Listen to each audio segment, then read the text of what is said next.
Bem-vindos ao JKCast, o podcast de economia, finanças e investimentos, com José Cobori.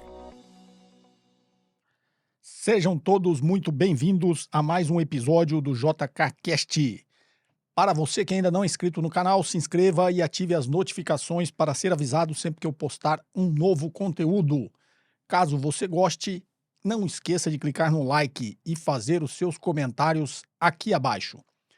Perguntas em áudio e texto para o WhatsApp 11 95 550 0005. Perguntas entre 40 segundos e 1 minuto, se identificando de onde você fala e gravando de locais silenciosos. Como sempre, sem mais delongas, vamos aqui à primeira pergunta. Olá, José Cobori, meu nome é Paulo Arruda, falo de Goiânia, Goiás. A minha dúvida é com relação à taxa de juros. Teve um podcast, um episódio que você falou da taxa de juros nossa, que ela é alta, uma das mais altas do mundo. A minha dúvida é a seguinte: sempre teve aquela fala de que a taxa de juros ela atrai e ela também retrai o capital estrangeiro, né? A minha dúvida seria se, com essa taxa de juros mais baixa, da onde que viriam os investimentos? Os investimentos viriam da gente mesmo? A gente sairia da renda fixa e passaria a investir abrindo uma empresa ou investindo em alguma empresa? Essa é a minha dúvida.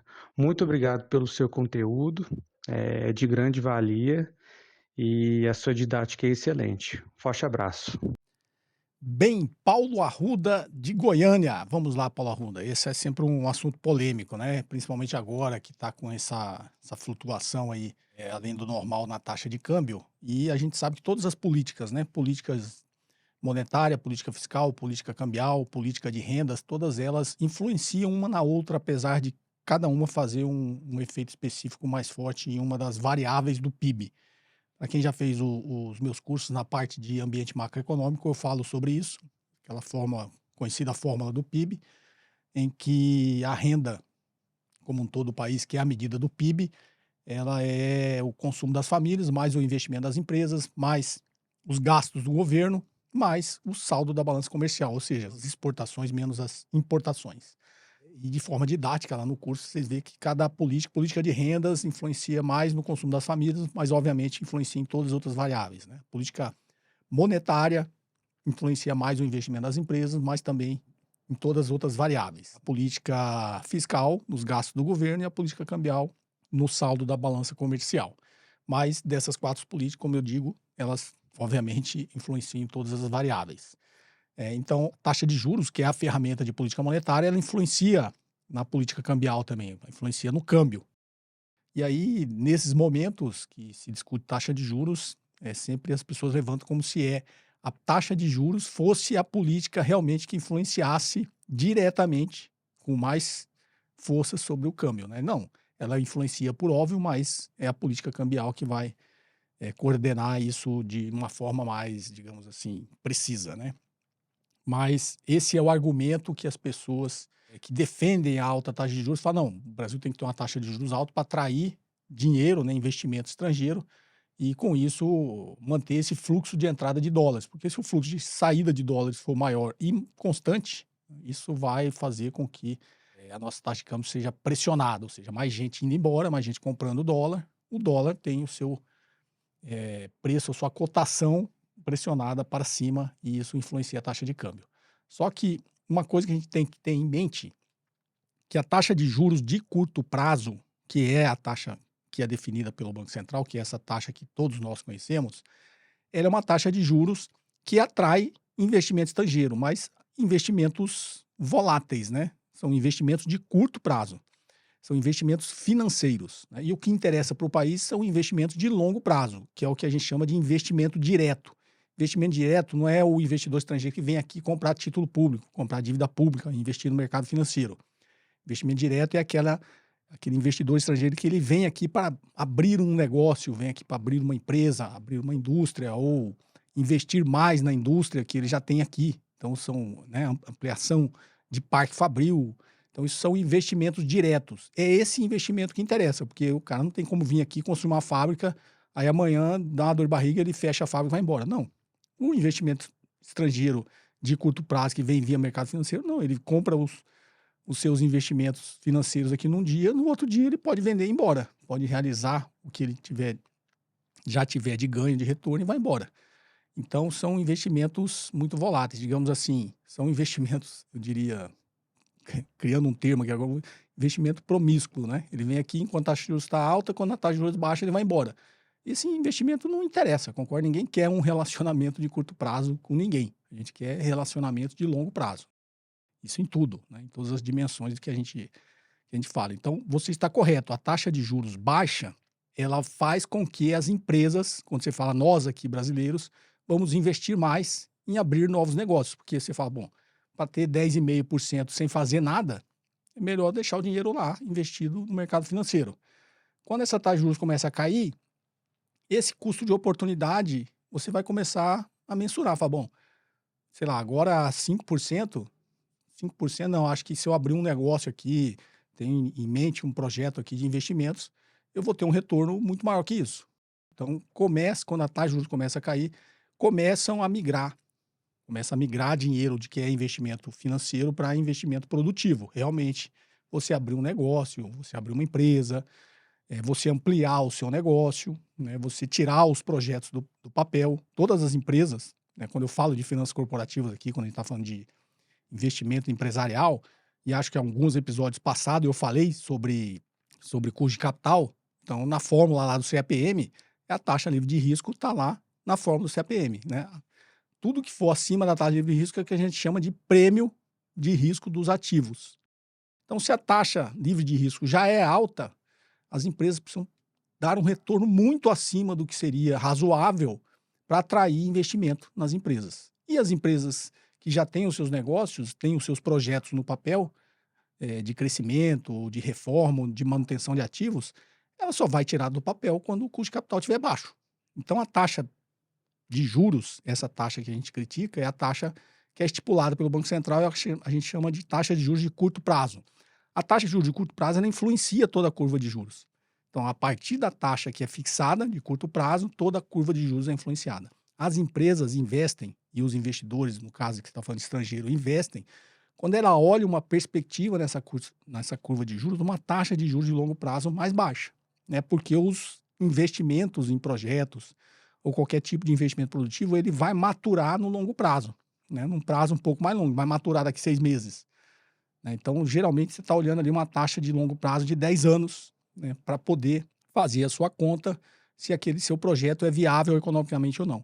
Então, quando a taxa de juros de curto prazo ela está mais baixa, ela influencia toda essa curva e ela realmente não vai atrair mais investimento de curto prazo, mas ela começa a atrair investimento de longo prazo. Aí, no caso você falou, não só nosso, dos brasileiros, né? Dos empresários, das pessoas, das empresas brasileiras, mas ela começa a atrair investimento estrangeiro direto, que é o que nos interessa.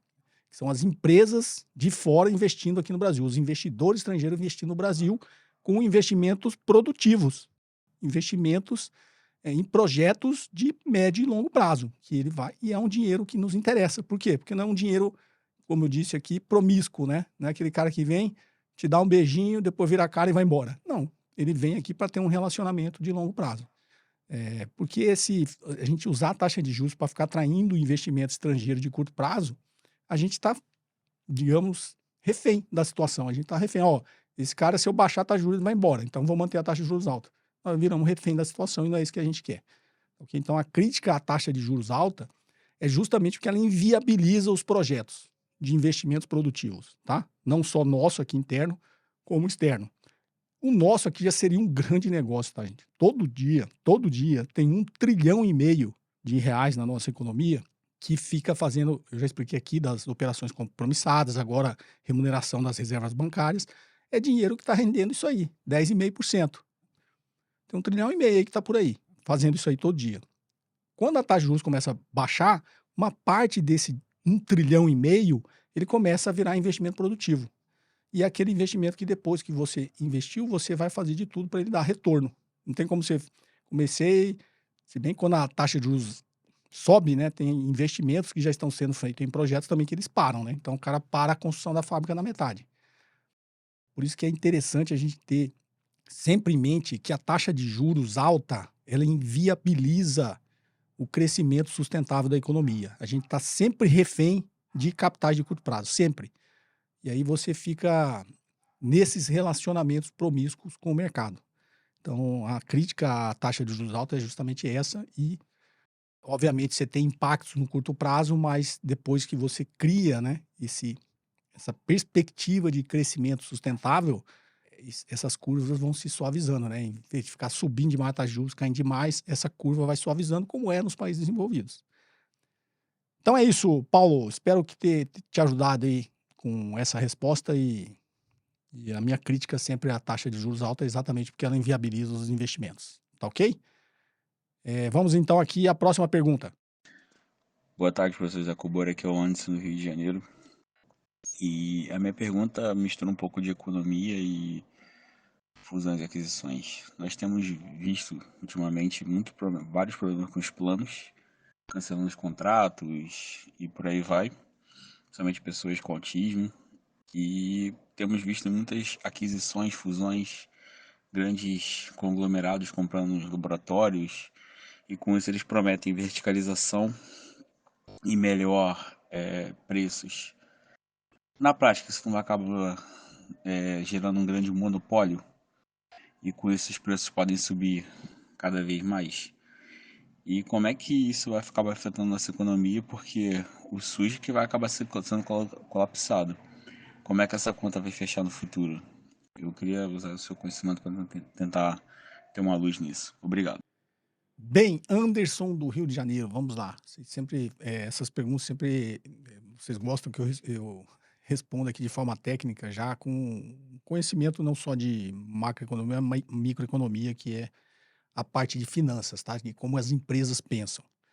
E nesse caso em particular, eu tenho até uma boa experiência, porque eu fiz muitas operações de fusões e aquisições justamente nesse segmento, tá? No segmento de saúde, de laboratórios de análises clínicas, análise por imagem, então de grandes clínicas, esses grandes conglomerados aí que hoje se formaram, né, de laboratórios de diagnóstico por imagem. Eu participei de várias operações, então eu conheço bem e conheço a lógica por trás disso, né? Até porque também as pessoas falam, você é acadêmico. Não, eu trabalhava e eu também dava aula sobre isso, tá? Não querendo ser repetido, só voltando. O IBMEC me chamou justamente para dar aula porque eu estava no mercado, né? Eu fazia essas operações. Então, a disciplina que eu dava aula lá de fusões e aquisições era com essa visão da prática do dia a dia, obviamente com todo o arcabouço teórico. E também, no meu livro, tem um capítulo lá que eu falo sobre planejamento estratégico. Então, vou usar um pouquinho do que vocês viram, para quem já fez os cursos, para quem tem o meu livro, aquela parte que eu falo sobre planejamento estratégico das empresas, né? Então, na realidade, o que toda empresa quer, que eu sempre falo que toda empresa quer ter mais lucro, melhorar a sua rentabilidade, melhorar as suas margens. Então, existe uma parte em planejamento estratégico que a gente estuda que chama as 5 forças de Michael Porter, que é muito simples de entender, que eu já expliquei aqui também em outros vídeos. Toda empresa está sujeita a 5 forças de mercado: o poder de negociação dos fornecedores, o poder de negociação dos compradores, ameaça de novos entrantes, ameaça de produtos substitutos e a rivalidade das próprias empresas do setor. Então, são essas 5 forças que pressionam a sua rentabilidade para baixo. Então, toda empresa, quando ela está pensando em fazer um planejamento estratégico, ela parte desse pressuposto que, obviamente, eu quero melhorar minha margem, quero aumentar o mercado, minha cobertura de mercado, meu market share, quero ter mais poder de mercado. Por quê? Quando você tem mais poder de mercado, você minimiza essas 5 forças. Então, quanto maior você for, menor vai ser o poder de negociação dos seus compradores, dos seus clientes, menor vai ser o poder de negociação dos seus fornecedores. Você vai criar barreiras de entrada para novos entrantes e vai poder investir muito mais em pesquisa e desenvolvimento para também se proteger dessa ameaça de produtos substitutos. E, obviamente, quanto maior você for no seu segmento, você vai minimizar essa rivalidade com as outras empresas. Então, toda empresa ela quer poder de mercado, ela quer crescer, quer ficar grande para minimizar essas 5 forças e, assim, aumentar a sua rentabilidade. Então, grosso modo, resumindo, é isso. Tá? Então, todos os processos de fusões e aquisições, por isso que quando eu falo das coisas, as pessoas estão comentando as coisas macro, eu vou lá no micro para mostrar para vocês que a intenção de toda empresa é essa. Tá? Então, esse negócio bonitinho que vocês veem em livro, que a concorrência, não sei o quê, o livre mercado, nenhuma empresa gosta de concorrência. Muito pelo contrário. O que toda empresa faz no seu planejamento estratégico é para diminuir a concorrência, é para matar os seus concorrentes. Tá? E os processos de fusões e aquisições passam por isso. Porque quando você compra o seu concorrente, você matou ele e você ficou maior. Basicamente é isso. Você faz uma fusão ou uma aquisição, você está aumentando o tamanho da sua empresa e está eliminando um concorrente. É isso. Existem as agências antitrustes que, né, previnem, primeiro, que não pode ter monopólio, e segundo, eles fazem lá os seus cálculos para não ter muita concentração de mercado, para que essas empresas não tenham tanto poder de mercado assim e façam com que os preços subam, diminua a concorrência, os serviços caiam a qualidade. Então, tem todo esse... A agência antitrust olha para isso. No nosso caso aqui, o Brasil é o CAD, né? Conselho Administrativo de Defesa Econômica. Mas as agências reguladoras também não são perfeitas, tá? Tudo tem influências. Toda empresa tem poder de mercado, tem influência, tá? Tem influência política. O modelo de qualquer país, não é só no Brasil, quando eu faço as críticas aqui ao capitalismo, é isso. E ao livre mercado é isso. Esse discurso de que toda empresa gosta de concorrência, de livre mercado, é balela. Nenhuma empresa gosta de... Se você tivesse uma empresa, você não ia querer ser o monopólio, ser só você? Obviamente, toda empresa gostaria disso. E toda empresa busca isso. O que evita que isso aconteça são as agências antitrust. Mas, no limite, toda empresa está buscando isso. Então, toda empresa que tem hoje, quase todas as empresas que têm um processo, um planejamento de crescimento de mercado, tem lá a sua área e tem a sua estratégia de fusões e aquisições. Vou comprar os meus concorrentes e vou crescer, vou ficar cada vez maior, porque voltando lá, vou minimizar essas forças de mercado e vou poder melhorar minha margem. Por quê? Como que eu melhoro minha margem? Primeiro, eu reduzo os meus custos. Então, todo o processo de fusões e aquisições está na entrelinha ali, uma redução de custo. Se eu fosse citar dois itens que é muito óbvio, eu cresci, não preciso ter todos os funcionários da empresa que eu comprei. Né? Eu vou gerar sinergias, posso demitir metade. Né? De repente eu deixo só quem está... No caso desses, na área de saúde, isso é muito claro das clínicas. Né? Eu deixo só ali o que a gente chama do front-end ali, quem está atendendo o cliente, mas não preciso mais ter um monte de técnico de radiologia para dar laudo, eu não preciso ter... inclusive, hoje é tudo telelaudo, né? Você não precisa... Então, você mantém o mínimo de funcionário para atender os clientes e o resto você elimina. Por quê? Você vai criando sinergias.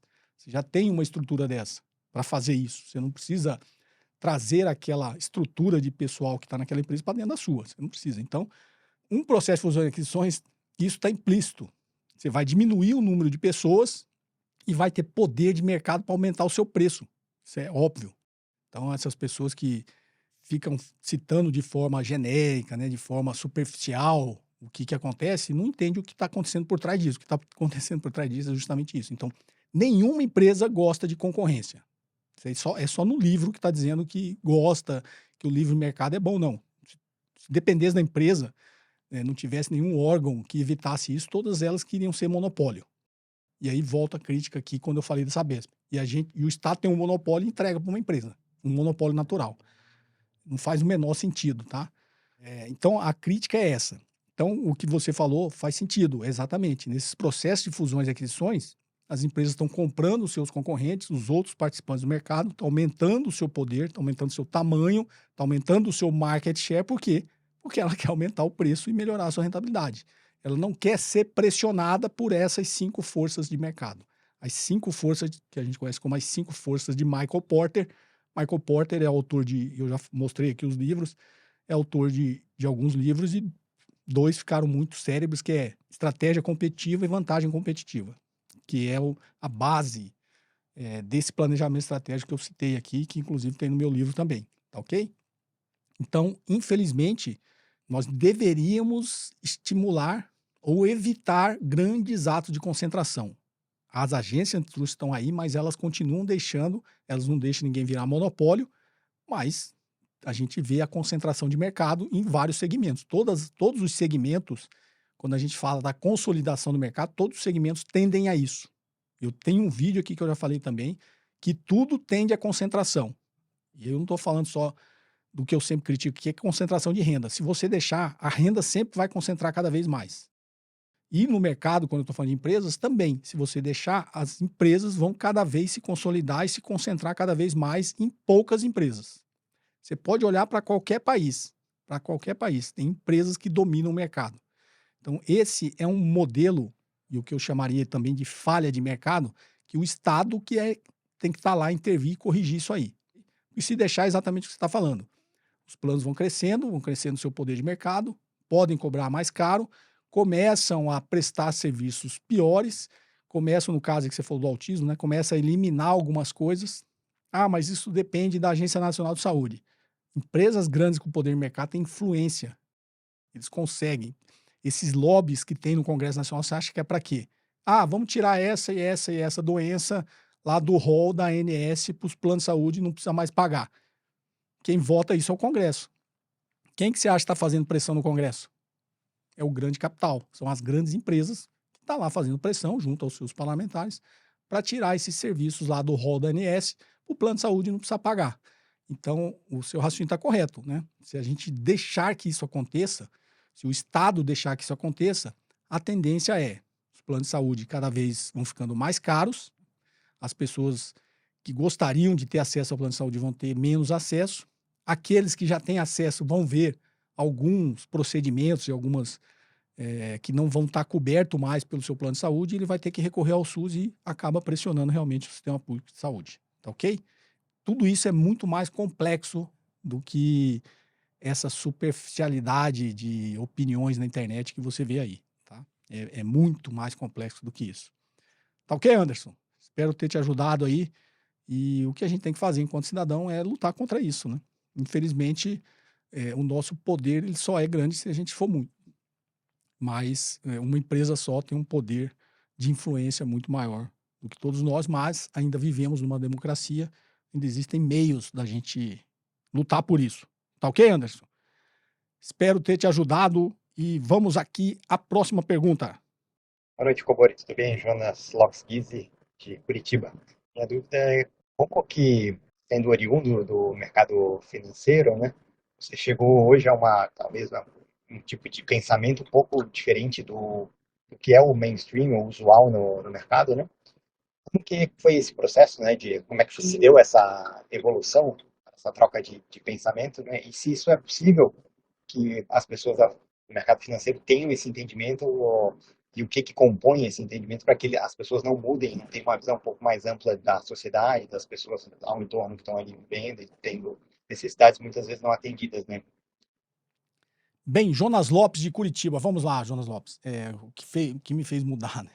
É que eu tenho comentado aqui já em alguns vídeos. Na realidade, assim, eu trabalho desde os 10 anos de idade, né? Então, eu sempre gostei de trabalhar, não precisava, inclusive eu enfatizo isso aqui, eu não... por isso, mesmo tendo trabalhado desde os 10 anos, eu me sinto um privilegiado, porque eu não trabalhava porque eu precisava comer. Meu pai era de uma classe média baixa, mas ele era servidor público, ele era engenheiro, ele não começou também como servidor público, né? Eu sou nascido aqui em Mogi das Cruzes, ele trabalhou muito tempo em empresa privada e depois ele foi trabalhar numa companhia de energia elétrica e ele virou servidor público. E aí, com o tempo, ele acabou, digamos, se estabilizando como uma classe média baixa. Mas o suficiente para me dar educação, para que eu não precisasse trabalhar para comer, né, que eu pudesse estudar. Mas mesmo assim, com 10 anos, eu comecei a trabalhar, eu gostava, né? E com 12 anos, eu comecei a trabalhar formalmente. Eu já contei essa história aqui, comecei consertando o relógio daqueles analógicos com 10 anos, né? Com 12 eu era técnico em eletrônica, consertava brinquedos, né? Com 15 anos eu entrei num banco como escriturário e aí daí em diante sempre nessa carreira profissional, tá? Fui executivo de empresas. Só que tinha eu, inclusive o que eu critico aqui, né? Na década de 80, 90, o liberalismo era quase que um pensamento dominante, né? E para quem estava no mercado, então, era mais dominante ainda. No meu caso, eu não tinha, digamos assim, eu não tinha tempo de ficar lendo o que eu quisesse, né, de ter uma diversidade de leitura. Eu lia aquilo que me interessava e me ajudava no dia a dia, né? Não tem toda essa crítica que tudo que eu conheço também de mercado, né, tudo que eu conheço da minha vida profissional, eu aprendi estudando essa literatura, tá? Mas, sob o ponto de vista macroeconômico, isso acaba te levando a isso. Quando você estuda, como eu falei aqui, né? Você estuda finanças corporativas, você estuda, no caso, fui executivo de empresa há muito tempo, né? Na parte de marketing, para quem não sabe, eu sou formado em marketing também, tá? Então, assim, eu sou formado em administração e marketing também. Então, era um pensamento muito empresarial, né? Então, nesse mundo que você está no mundo empresarial, você acaba estudando o que vai te ajudar no dia a dia. Então, sob o ponto de vista de economia, eu estudava o pensamento liberal, né? Que é o pensamento nesse mercado empresarial dominante até hoje, tá? Eu nunca deixei de ter empatia pelos outros. Isso aí, eu nunca fui uma pessoa insensível, tá? Eu sempre participei de vários projetos de ajudar, mas eh, nesse pensamento hegemônico na década de 80, 90, eu realmente acreditava no livre mercado, acreditava que a economia liberal ia fazer a economia crescer e com isso ia trazer todo mundo, né, para esse crescimento, que era o tipo, vamos crescer a economia e dividir o bolo. Vamos crescer o bolo e dividir. Só que passou a década de 90, passou e hoje vai para quase 50 anos, né, desse pensamento hegemônico, e o bolo continuou crescendo, só que ele não está sendo dividido. Simples assim. O bolo continua crescendo, só que as maiores fatias estão ficando com cada vez parcelas menores da sociedade. E as migalhas, as fatias menores, até migalhas, está ficando com. Hoje, se pegar, sei lá, 5 brasileiros têm a mesma riqueza que metade da população, que 100 milhões de brasileiros. Isso não está certo, não tem como. Contra fatos não é argumento, não tem como você falar que o modelo deu certo, que o modelo é bom. Não é. O modelo está errado, tá? E aí, isso me despertou questionamentos críticos, né? O que estava errado? O que está errado no sistema? O que está errado no modelo? E aí, para você, se você tiver um pensamento crítico, você começa a procurar respostas para aquilo e, obviamente, você fala, não, deixa eu ler outra coisa, né? Não vou parar de ler a mesma coisa. Se eu ficar lendo sempre a mesma coisa, não vai me explicar nada. Deixa eu começar a ler outras coisas. Obviamente, nessa época, digamos assim, no auge dessa correria, né? Eu tinha 2 empresas aqui em São Paulo. Não, eu tinha 2 empresas mesmo, tinha 2 startups, tinha uma empresa em Brasília, dava aula à noite e durante um período lá de 1 ano e meio eu fui contratado como, mesmo tendo tudo isso, né, fui contratado como para ser presidente de uma outra empresa, que não era minha, era só contratado. Então, assim, eu realmente não tinha tempo, né, não tinha tempo talvez nem de ter pensamento crítico.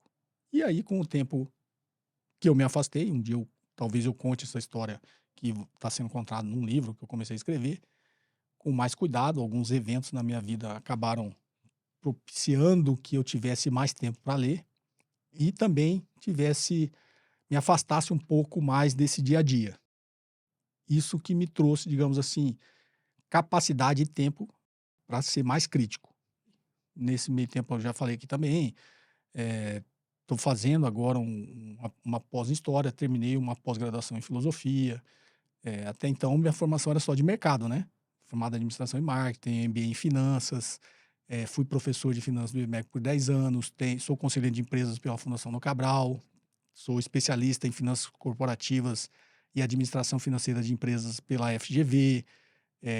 Então, você vê, uma formação toda voltada para o mercado, para a minha profissão. E depois eu falei, bom, agora eu vou estudar o que me dá prazer, o que vai me fazer ter um pensamento mais crítico, né? E, obviamente, toda essa trajetória acompanhando também essa preocupação com o outro, né? Uma coisa que eu sempre pensei, e às vezes, por isso que eu estou no mercado e ainda estou no mercado e falo para as pessoas do mercado, para que você, por mais que você tenha, digamos assim, ansiedade de entrar aqui no comentário e me xingar, me chamar de comunista, todos esses absurdos que são colocados no comentário, apesar de você ter esse ímpeto, né, essa ansiedade de fazer isso, eu fui vocês ontem. Então, assim, não perca de vista, uma coisa que eu nunca perdi de vista, talvez pela correria, você acaba ficando muito focado em um eu nunca perdi de vista que de nada vale o seu sucesso se ele não for utilizado para algo maior que você mesmo, né. E quem está nós do mercado financeiro, a gente tem muito esse foco no sucesso, e no sucesso próprio, no meu sucesso. Então eu vou atrás do meu sucesso. E você acaba perdendo de vista que o seu sucesso não vai valer nada se ele não for utilizado para algo maior que você. Então, assim, não perca de vista essa empatia, tá? Como eu falo, o modelo deu super certo para mim, né? Se eu quisesse continuar, continua dando super certo para mim. Mas até que ponto, né? O modelo é bom porque está dando certo para mim. É uma forma, digamos assim, egoísta de ver o mundo, né? De ver o seu semelhante, de ver o próximo. Então, o modelo tá super certo, tá dando maravilha, sucesso, dinheiro para 1% da população. Tá errado, né? Por quê? Porque a riqueza, como diz Lavoisier, né? Na natureza nada se cria, nada se perde, tudo se transforma, né? Então, se está acumulando riqueza na mão de poucas pessoas, é porque essa riqueza está saindo do resto, tá? Então, o modelo está errado. É simples assim. Contra fatos, não há argumentos, tá ok? Então, essa é a explicação, gente. A trajetória, né, costuma, pelo menos no meu caso, foi essa.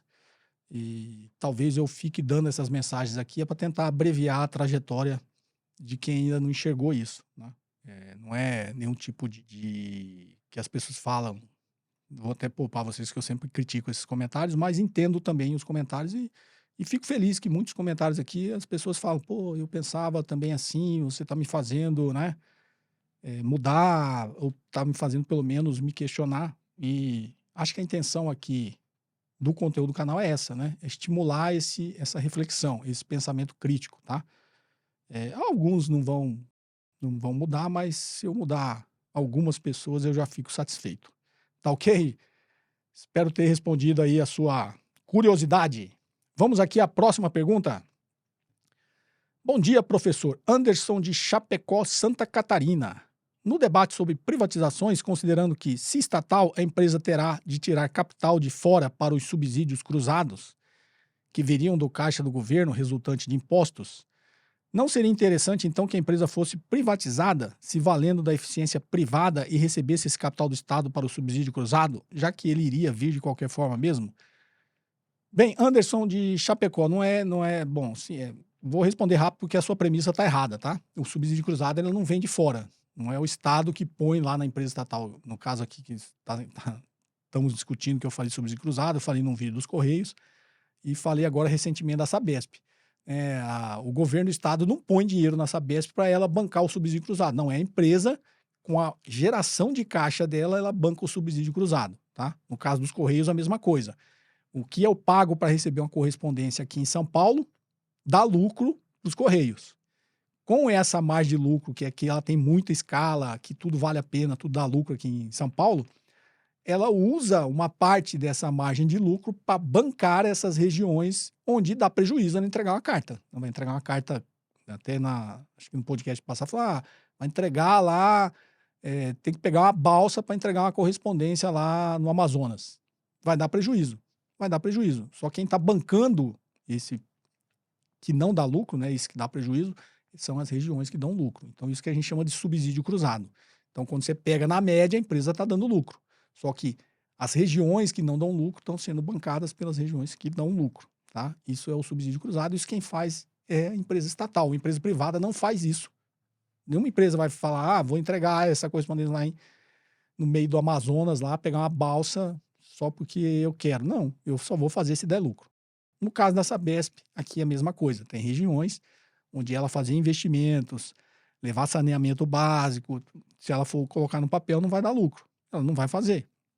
No caso da Sabesp estatal, faz por quê? Porque tira aqui das regiões mais ricas, né, da cidade, no caso da capital, ou do estado, para bancar as regiões que não dão essa viabilidade econômica para ela, tá? No caso, não só na capital novamente, como alguma cidade do interior, talvez a Sabesp não levaria saneamento básico. Uma cidade muito pequena, até ela fazer todo aquele investimento, maturar todo aquele investimento, ficar recebendo tarifa de água, tarifa de esgoto, ia levar 40 anos para aquilo ter viabilidade econômica, né? Ela não faria se não fosse estatal. Ela fez porque é estatal. Então, a lógica é essa, Anderson. É que a sua premissa está errada, tá? Esse dinheiro não vem de fora, não. O dinheiro é a própria geração de caixa da empresa. Obviamente, se for uma empresa estatal que ela tem déficit, né, ela não consegue gerar caixa suficiente, o Estado em algum momento pode aportar dinheiro, mas nesse exemplo que a gente está falando aqui, não, tá? A Sabesp é uma empresa lucrativa, então ela tira da própria geração de caixa para bancar o subsídio cruzado, assim como os Correios, é uma empresa lucrativa, ela tira da própria geração de caixa para bancar o subsídio cruzado. Não é, esse dinheiro não vem de fora não, tá? Vamos aqui então à nossa última pergunta. Bom dia, professor. No último vídeo, alguns liberais disseram que a sua análise sobre a taxação não foi correta, devido você utilizar a métrica sobre o PIB. Portanto, por exemplo, disseram que se o Estado não mudou os tributos, gasta mais elevando o PIB e arrecada mais, mesmo mantendo o percentual em relação ao PIB de situações anteriores. A taxação vai ser maior sobre a população.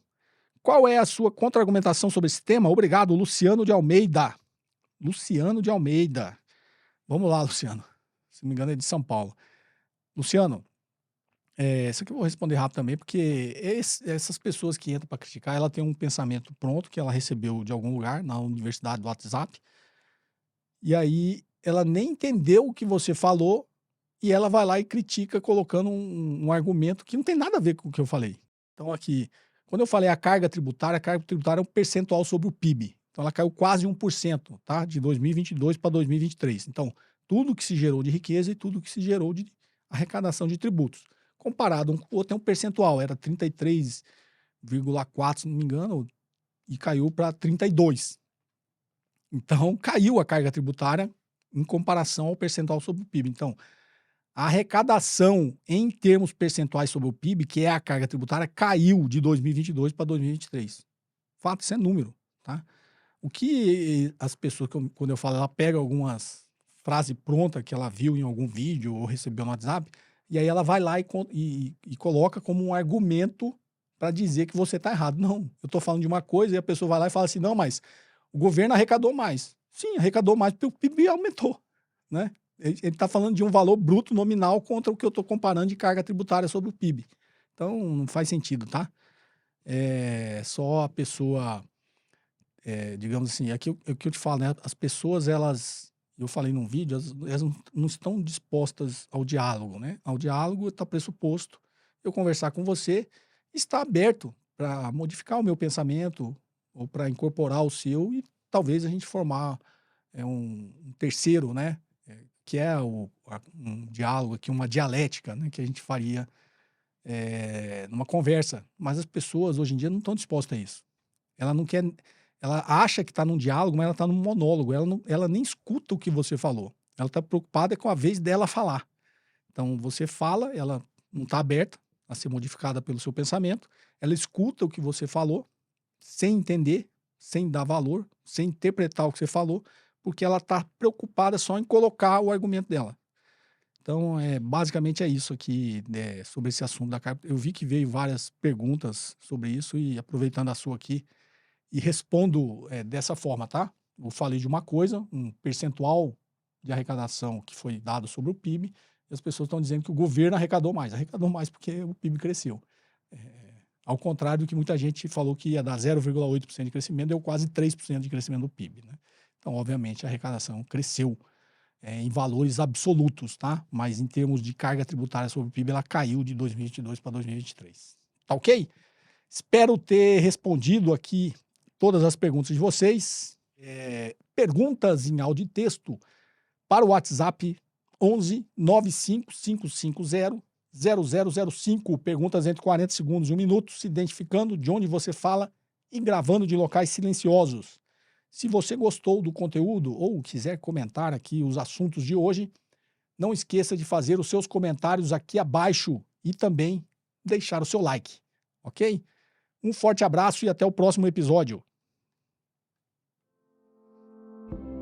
Você ouviu mais um episódio de JK Cast, o podcast de economia, finanças e investimentos com José Cobori.